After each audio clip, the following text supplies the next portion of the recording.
কীর্তিপুর 2 এবং বারাসাত 2 অঞ্চলের বা ব্লকের সমস্ত নেতৃস্থানীয় ব্যক্তিত্ব, বিশেষ করে আমার হাড়োয়া বিধানসভার কোঅর্ডিনেটর অবজারভার যিনি ভাই আব্দুল খালেক সাহেব, এবং সঙ্গে রয়েছেন আমাদের বর্ষিয়ান নেতা ইফতেখার ভাই সহ সমস্ত নেতৃত্বের প্রতি আমি শ্রদ্ধা জানিয়ে, এবং আপনারা যারা এখানে এসেছেন কিছু কথা শোনার জন্য এবং আগামী দিনে পদক্ষেপ নেওয়ার জন্য আপনাদের সবাইকে আমি আন্তরিক ধন্যবাদ জানাচ্ছি।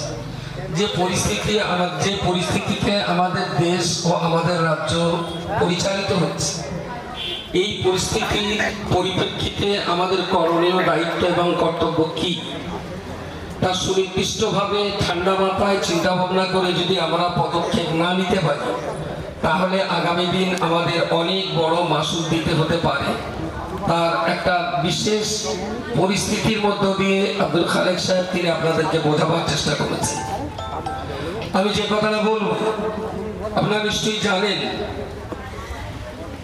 ভারতবর্ষের যে সরকার এখন দিল্লির মসনদে বসে আছে, এই সরকারটা আসলে ভারত সরকার নয়। এই সরকারটাই মূলত হলো ব্রিটিশদের পোষা দালাল।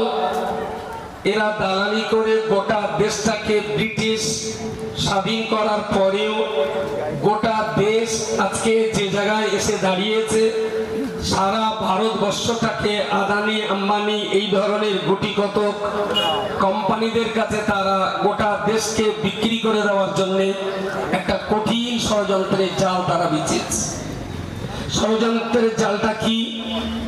দেশবাসীকে অন্ধ করে রাখতে হবে ধর্ম দিয়ে, দেশবাসীকে অন্ধ করে ফেলতে হবে মসজিদ মন্দির দিয়ে, দেশবাসীর সামনে চোখের উপরে পর্দা লাগিয়ে দিতে হবে বিভাজনের রাজনীতি হিন্দু মুসলমান দিয়ে, ভারত পাকিস্তান দিয়ে। ঠিক এই ষড়যন্ত্রের জালে আমরাও খানিকটা সত্যি সত্যি ফেসে গেছি। কোন জায়গাটায়? ধর্ম করা ভালো, এটা সবাই বলবে, কিন্তু ধর্মের আবেগ দিয়ে পলিটিক্স করাটা এটা কেউ কখনো ভালো বলে মেনে নেয়নি, এবং এটা দেশের জন্য ভালো নয়। রাজনীতি করলে যে ধর্ম করা যায় না, এটা ভুল কথা। আবার ধর্ম করলে যে রাজনীতি করা যায় না, এটাও ভুল কথা। তবে ধর্ম ধর্মের জায়গায়, রাজনীতিটা রাজনীতির জায়গায় রেখে দিলে সভ্য ভদ্রতার সঙ্গে আমরা ধর্মও করতে পারি, রাজনীতিও করতে পারি। তারই মাঝখানে বিপদের কারণ যেটা, সেটা হলো এই, একটা সভ্য সমাজ, একটা সভ্য জাতি গোষ্ঠীটাকে, ভারতবর্ষের 140 কোটি মানুষের এই বিশাল পরিবারকে অন্ধ করে দিয়ে, আপনার আর আমার চোখে পর্দা লাগিয়ে দিয়ে দেশটাকে তারা ধ্বংসের দিকে ঠেলে দেবে। আমরা যাতে তার মুভমেন্ট করতে না পারি, সেই জন্য আপনি আমার পিছনে লেগে থাকুন, আমি আপনার পিছনে লেগে থাকি। আপনি মসজিদ নিয়ে পড়ে থাকুন, আমি মন্দির নিয়ে পড়ে থাকি। আপনি মুসলমান নিয়ে পড়ে থাকুন, আমি হিন্দু নিয়ে পড়ে থাকি। আপনার আমার এই ঝগড়ার মাঝখান দিয়ে তারা কিন্তু দেশের যে সর্বনাশা ক্ষতি ডাকার, সেটা তারা তাদের কাজে সফলতার সঙ্গে এগিয়ে যাচ্ছে। 1992 সালে যে বাবরি মসজিদকে ভেঙেছিল RSS এর নির্দেশে বিজেপি, তারা বাবরি মসজিদ ভাঙলো, গোটা দেশ জুড়ে মুভমেন্ট হলো। হিন্দু মুসলিম সবাই মিলে আন্দোলন করলেন, মুভমেন্ট করলেন, যাতে আমাদের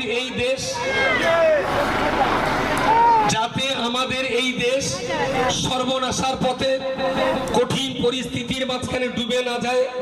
আমরা সবাই মিলে শান্তির বার্তা দিলাম। দীর্ঘদিন ধরে মামলা চলল। 2023 সালে এসে সেই জায়গায় আবার রাম মন্দির তৈরি হয়ে গেল। এতদিন মুসলমানদের শান্তি সম্প্রীতির বার্তা দিয়ে গোটা দেশ যাতে নতুন করে আবার সাম্প্রদায়িকতার আগুনে জ্বলে না যায়, আমরা উভয় সম্প্রদায়ের মানুষ হাতে হাত দিয়ে দেশের শান্তি সম্প্রীতি শৃঙ্খলা বজায় রাখবার চেষ্টা চালিয়ে যাচ্ছে।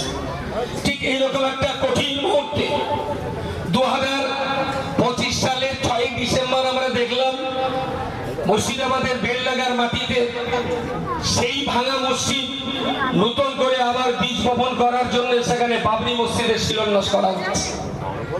আমরা অনেকেই আবেগের স্রোতে ভেসে গেলাম। বাবরি মসজিদ শুনলে আমাদের গা শিউরে ওঠে, দরদে উঠলে ওঠে। আমরা সবাই বললাম কাজটা ভালো হচ্ছে। আমি দার্থিন ভাষায় তার পরপরই বলেছিলাম, আমার ছোট্ট একটা অঙ্ক ছিল, যারা বাসিবাদ মসজিদ, বাবরি মসজিদ যারা ভেঙেছিল তাদের উদ্দেশ্য ছিল রাজনীতি।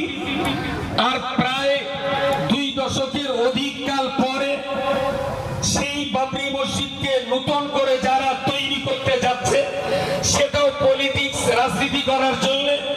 তো যারা বাবরি মসজিদ ভেঙেছিল রাজনীতি করার জন্য, আবার যারা সেই ভাঙা মসজিদ তৈরি করতে যাচ্ছে তারাও সেই রাজনীতি করার জন্য। ওরা হিন্দু সেন্টিমেন্টকে আঘাত করে পলিটিক্স করতে চায়, আরেকটা গোষ্ঠী মুসলিম ভাবাবেগটাকে হাতিয়ার বানিয়ে পলিটিক্স করতে চায়।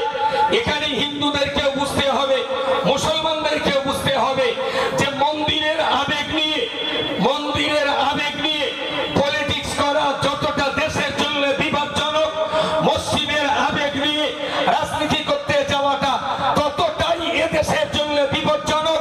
তাই মমতা ব্যানার্জি একমাত্র ব্যক্তিত্ব যিনি মসজিদ মন্দিরের বাইরে বেরিয়ে হিন্দু, মুসলমান, শিখ, ইসাই সবাইকে সঙ্গে নিয়ে যে রাজনৈতিক আপনার সিস্টেমে তিনি রাজ্যটাকে পরিচালনা করতে চাইছেন। আমরা মসজিদের রাজনীতিতে বিশ্বাসী নই, আমরা মসজিদ মন্দিরের রাজনীতিতে বিশ্বাসী নই। আমরা মানুষের ভারতবর্ষ, মানুষের পশ্চিম বাংলা প্রতিষ্ঠিত হোক এই রাজনীতিতে বিশ্বাস করি বলেই মমতা ব্যানার্জির মতো একটা মানুষকে সামনে রেখে আমরা গোটা রাজ্যটাকে শান্তি সম্প্রীতির বার্তা নিয়ে চলার ইচ্ছা পোষণ করছি। ঠিক সেই জায়গায় দাঁড়িয়ে আজকে আব্দুল খালেক ভাই যে কথাটা বলছিলেন অত্যন্ত বিপজ্জনক, অত্যন্ত ক্ষতিকর। ডাইরেক্ট কেউ যখন আপনাকে সরাসরি ক্ষতি করতে পারবে না তখন আপনাকে ক্ষতি করার জন্য ঘুরপথ নেবে। বিজেপি যখন দেখলো মমতা ব্যানার্জির সঙ্গে সরাসরি লড়াই করে এই রাজ্য দখল নেওয়া আমার পক্ষে সম্ভব নয়, তখন কি করলো? ইডি নামিয়ে দেওয়া হলো, সিবিআই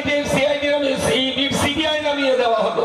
কি করা হলো না, দেশের সেনাবাহিনী, পুলিশ তাদেরকেও নামানো হলো। আর কি করতে হবে না, এসআইআর করে মমতা ব্যানার্জির যারা ভোটার তাদের নাম ভোটার তালিকা থেকে বাদ দিতে হবে। আরো বিস্ময় ফল আমরা ভোগ করছি। সর্বশেষ রিপোর্ট অনুযায়ী 90 লক্ষ ভোটার যারা ডিলিট হয়েছে তার ভিতরে 56 লক্ষ হিন্দু রয়েছে, বাকিরা মুসলিম রয়েছে। আমি আবার বলছি, হিন্দু চোখে বাংলা না দেখে, মুসলমানের চোখে বাংলা না দেখে, হিন্দু মুসলমানের চোখ দিয়ে এই বাংলাটা না দেখে একেবারের জন্য মানবিকতার চোখ দিয়ে, মানসিকতার চোখ দিয়ে, মানবতার চোখ দিয়ে দেখুন মমতা ব্যানার্জি রাজ্যের জন্য কি করেছেন আর আরএসএস বিজেপি রাজ্যটাকে কোথায় নিয়ে যাওয়ার চেষ্টা করছে। আপনাদের নিশ্চয়ই মনে থাকবে ইতিহাস। তারপরে এ কথাটা তো আমি বলতে পারি, এত কিছু করেও যখন মমতা ব্যানার্জিকে হারিয়ে দেওয়ার ব্যাপারে তারা একেবারেই নিশ্চিত হতে পারল না, তারা তখন একটু ঘুর পথে কিছু দালাল পুষলো। বাংলা কথায় কিছু দালাল তারা পুষলো। এ দালালদের কাজ কি হবে? দালালের কাজ হলো, আরে টিএমসিও খারাপ, বিজেপিও খারাপ, তোমরা আমাকে ভোট দাও। দারুণ সুন্দর কথা, এ তো কাউকে ভালো বলিনি। এ বলেছে বিজেপিও খারাপ, টিএমসিও খারাপ, আমাকে ভোট দাও। তো সবাই মনে করলো তাইলে এ নিশ্চয়ই খুব সৎ প্রকৃতির মানুষ হবে। টিএমসি কেও দোষ দিচ্ছে, বিজেপি কেও দোষ দিচ্ছে। আলটিমেটলি এরাই কিন্তু ঘোর পথে বিজেপি টাকার উপরে ভিত্তি করেই এরা এদের দলটা চালিয়ে যাবে। স্বাভাবিকভাবে একটা কথা বলেই রাখি, আমি যদি আপনার শত্রু হই আর আপনাকে মারার জন্য যদি আমি বন্দুক ধরি আপনি পালাবেন, যদি আমি বোমা মারতে যাই আপনি পালাবেন, যদি আমি ইটপাটকেল ছুটতে যাই আপনি পালাবেন, আপনি নিজে আত্মরক্ষা করার জন্য পালাবেন।